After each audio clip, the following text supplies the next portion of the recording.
दोस्तों एक बार फिर से स्वागत है आपका प्रजापति न्यूज में। कैसे होती है किन्नरों की शादी? क्या होता है शादी के रात? कैसे होती है किन्नरों की शादी? शादी के बाद अंधेरे में रात को क्या होता है किन्नरों के साथ? और आखिर कैसे कोई किन्नर शादी के बाद अपनी सुहाग रात मनाता है? दोस्तों आप लोगों ने अक्सर ये बात सुनी होगी कि किन्नरों की शादी नहीं होती, लेकिन क्या हो जब हम आपसे कहें कि किन्नर समाज के लोग भी शादी करते हैं, लेकिन शादी के बाद उनकी जो जिंदगी होती है वो बड़ी हैरान करने वाली होती है, जिसकी सच्चाई किसी को भी पता नहीं चलती। तो क्या है किन्नरों की जिंदगी का वो राज जो किसी को नहीं मालूम, और क्यों ये लोग शादी करते हैं? आज की इस वीडियो में मैं यानी आपका दोस्त विशाल प्रजापति आपको सब कुछ बताने वाला हूं। बस मेरे साथ वीडियो में इसी तरह बने रहिए। लेकिन हाँ, वीडियो शुरू करने से पहले एक छोटी सी रिक्वेस्ट है। वीडियो के नीचे रेड कलर का सब्सक्राइब बटन दिख रहा होगा, उस पर क्लिक करके सब्सक्राइब कर लें, और साइड में बेल आइकॉन भी दिख रहा होगा, उस पर भी क्लिक कर लें ताकि आपको वीडियो मिले सबसे पहले।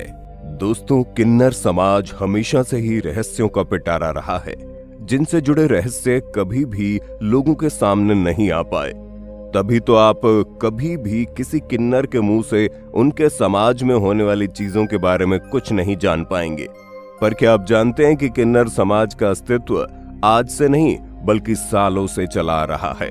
यहाँ तक कि कई लोगों का ये भी मानना है कि अरेस्टा और कश्यप ऋषि के द्वारा किन्नरों की उत्पत्ति हुई।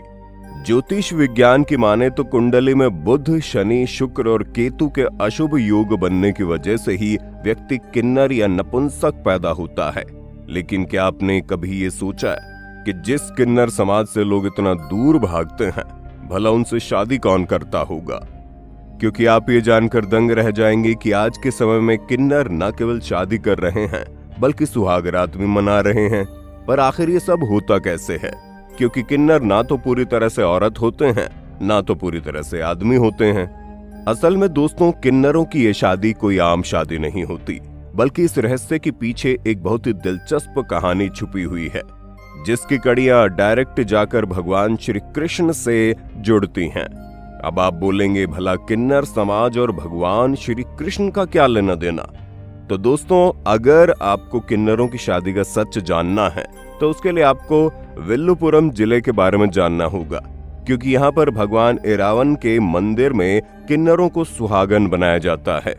दोस्तों हम बिल्कुल भी मजाक नहीं कर रहे हैं, बल्कि इसके पीछे एक बहुत ही ठोस कारण या फिर कह लीजिए कि रहस्य छुपा हुआ है। जहाँ महाभारत काल में अर्जुन नाग कन्या उलूपी से जब शादी कर लेते हैं तो उन्हें एक वीर पुत्र होता है जिसका नाम ऐरावन था।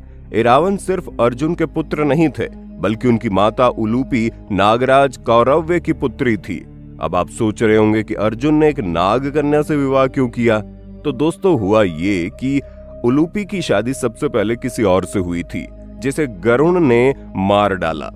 इसलिए उनके पास कोई औलाद नहीं थी।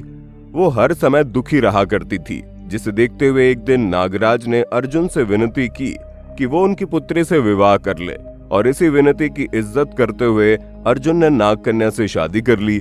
इसके बाद इन्होंने ऐरावन को जन्म दिया। अब महाभारत के युद्ध के दौरान सभी पांडव अपनी जीत के लिए मां काली की आराधना करते थे। इस पूजा को पूरा करने के लिए किसी राजकुमार की बलि देना बहुत जरूरी था, लेकिन इसके लिए कोई भी राजकुमार आगे नहीं आया और ना ही कोई पांडव अपने पुत्र की बलि देना चाहता था। तब ऐरावन ने आगे बढ़ते हुए अपने पिता की जीत के लिए अपना बलिदान देने का फैसला किया, लेकिन बलि देने से पहले उन्होंने एक शर्त रखी, जिसके अनुसार वो अविवाहित नहीं मरना चाहते थे। पर अब एक ऐसे शख्स से भला कौन शादी करना चाहेगा जो कुछ समय बाद ही मौत को प्यारा हो जाएगा? क्योंकि किसी भी कन्या को विधवा नहीं होना था, इसलिए कोई भी कन्या ऐरावन से शादी करने को तैयार नहीं थी। यही वजह है कि भगवान श्री कृष्ण ने ऐरावन की आखिरी इच्छा को पूरा करने के लिए मोहिनी नाम की किन्नर का रूप धारण करके उनके पास पहुंच गए। भगवान कृष्ण का मोहिनी अवतार बेहद लुभावना था। उनकी अदाएं इस प्रकार की थी जो उन्हें देखता उनकी ओर खींचा चला जाता था। उन्होंने पूरी विधि विधान के साथ ऐरावन से विवाह किया और किसी विधवा स्त्री की तरह वो रोते हुए उनके मृत शरीर को एक दिन में विदा भी कर दिया।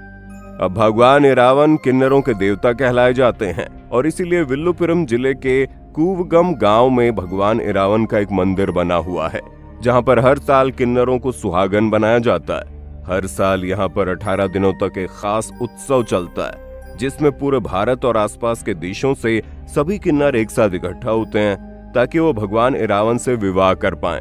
जी हाँ, ये किन्नर किसी इंसान से नहीं बल्कि अपने देवता इरावन से विवाह करते हैं, वो भी सिर्फ एक रात के लिए, जहां शुरुआती दिनों में गाजे बाजे के साथ नाच गाना चलता है और सभी किन्नर उत्सव का पूरा आनंद लेते हैं।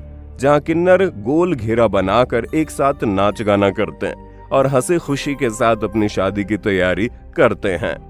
चारों तरफ घंटियों की आवाज से पूरा मंदिर मंत्र मुग्ध हो जाता है और फिर 17वें दिन मंदिर के पुरोहित एक विशेष पूजा करते हैं और इरावन देवता को नारियल का प्रसाद चढ़ाया जाता है।